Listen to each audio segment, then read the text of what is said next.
Andrew Benn, you were CEO in waiting for Haart, six-figure salary, big lots of toys. What the hell did you give all that up for to join an American firm called Keller Williams with some calling themselves a training firm and not an estate agency? Talk to me.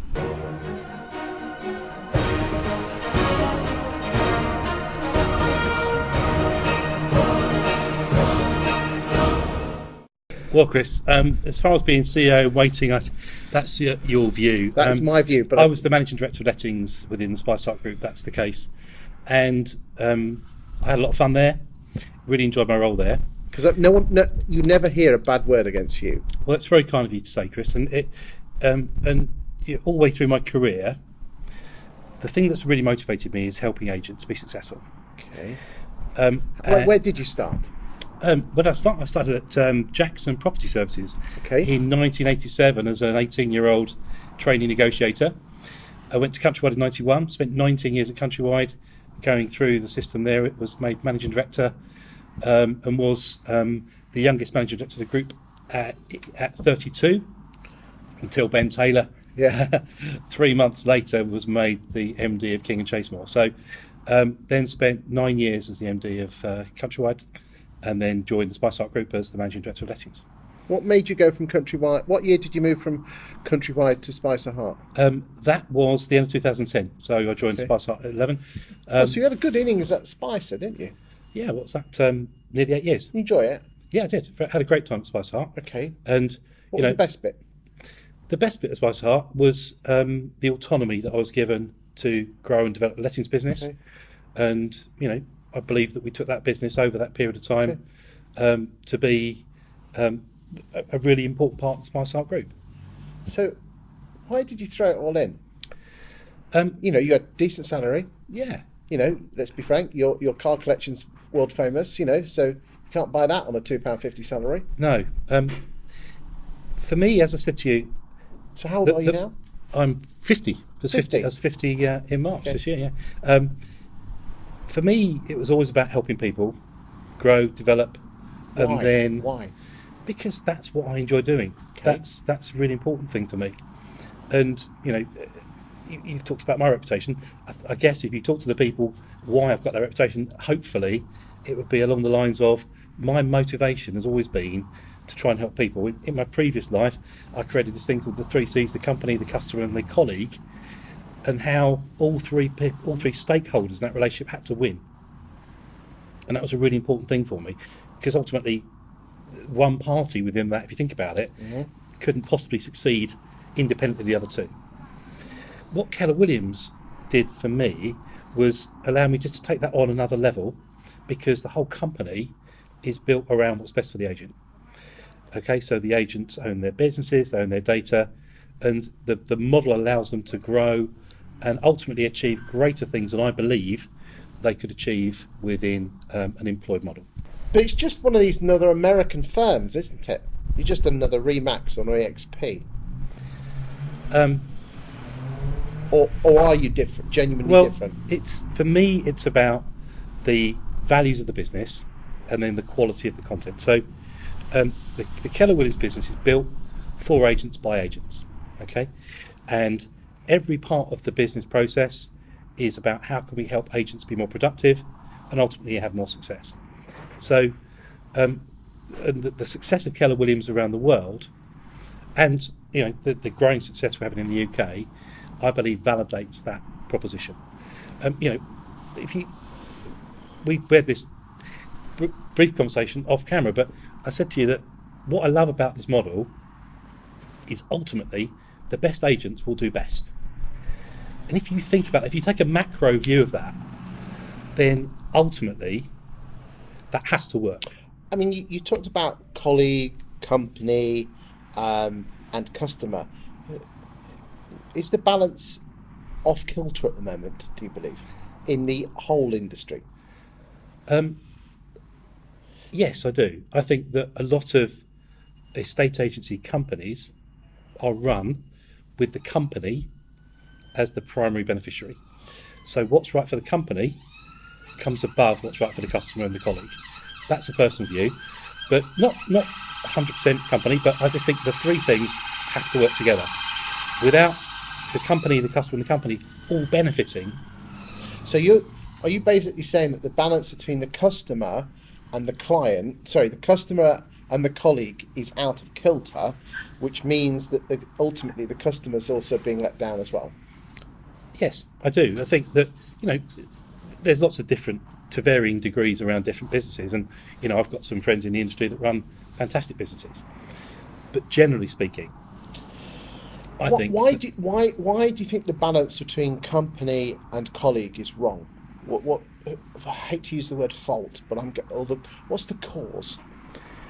I think it's historical, Chris. I think it's the way it's always been. I think in our country, the companies have always been there, and if you want to be entrepreneurial, you open your own business. Now, we know that in a estate agency there are low barriers to entry.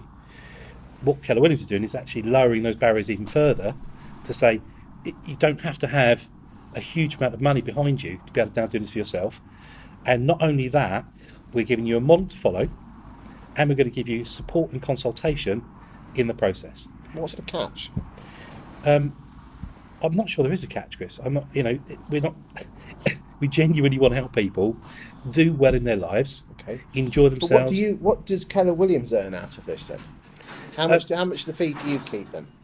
Well, it depends on where you are as a business, but generally speaking, the agent will keep 63%, and the other 37% will be split between the market centre and the royalty, up to a point where an agent hits a level where they won't pay any more money to the market centre. They'll then earn 90% of their income, and then there's £185 fee per month plus that. That pays for your Rightmove, your CRM system, your Zoopla. It's not bad. Well, we think it's cheaper than you could do it yourself, put it that way. So we're trying to make it work for agents. We're trying to make it as easy as possible for them. So what do the good agent... Okay, so let's just say I am Bill or Sarah, and I work for Let's say Bill, shall we? Well, Sarah at the weekends. Sarah at the weekends. Sorry, I've thrown you there. Yeah, there you go. Dreaming of Sarah. There you go. How much money do I need behind me? Because if I join you lot, I'm not going to have... Oh, I'm not being paid to do this video, by the way. It's just that I love the Keller Williams model, and I invite them up to Grantham to have a chat, and we decide to put the cameras on. How much money do I need almost in the bank before I can start earning money, on average? It all depends on your outgoings, Chris, if I'm honest with you.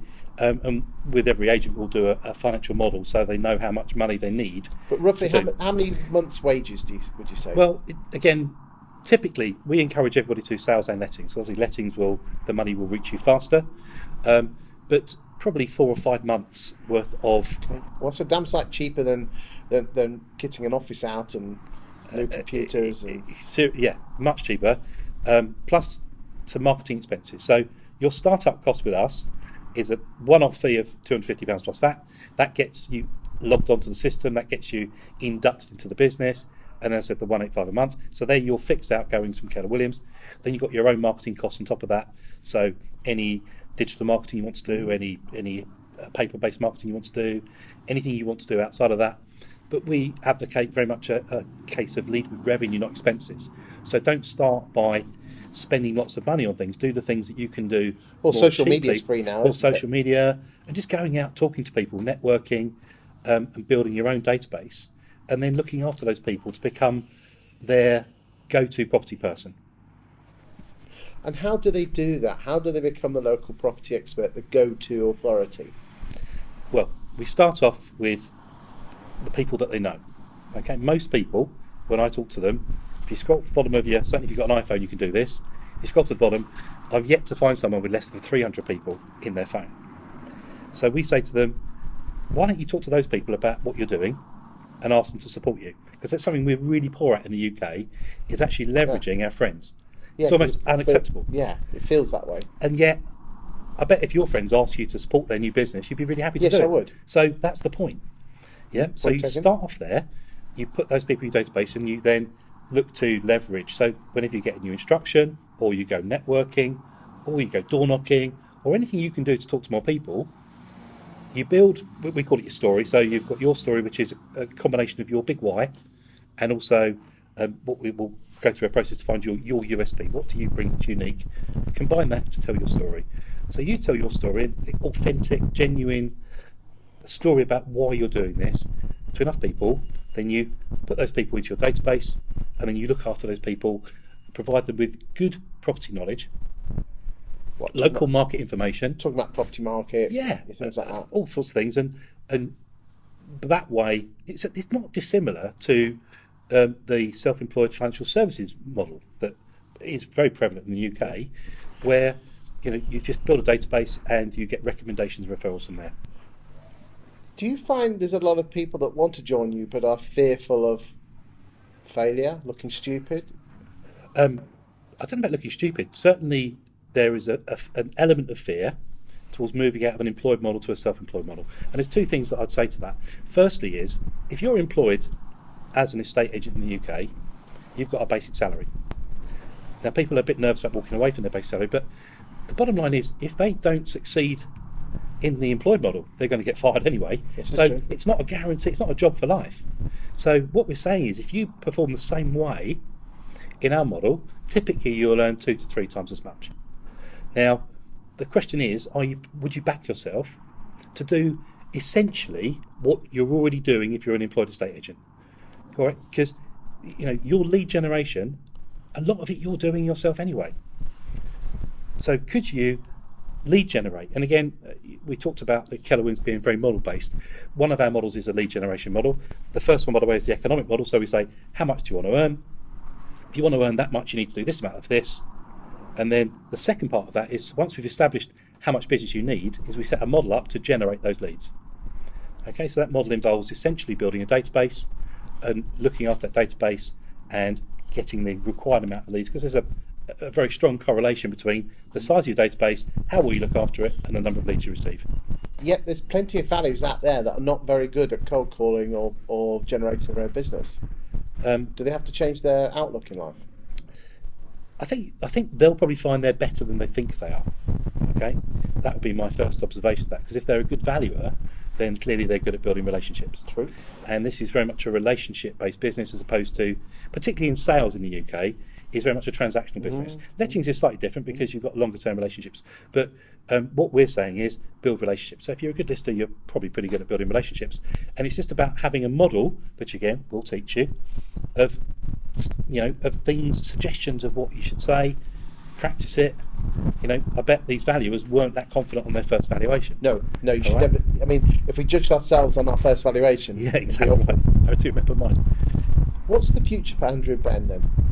The future for me, I just want to carry on building this business. Working very closely with Ben and the rest of the leadership team, just helping more people just live bigger lives, have more fun, enjoy what they do, have more flexibility in their life, and then build themselves a passive income where, as the years roll on, they've got a business that will then pay them with them doing less and less work within it. Thank you very much. It's been a pleasure. Thank you.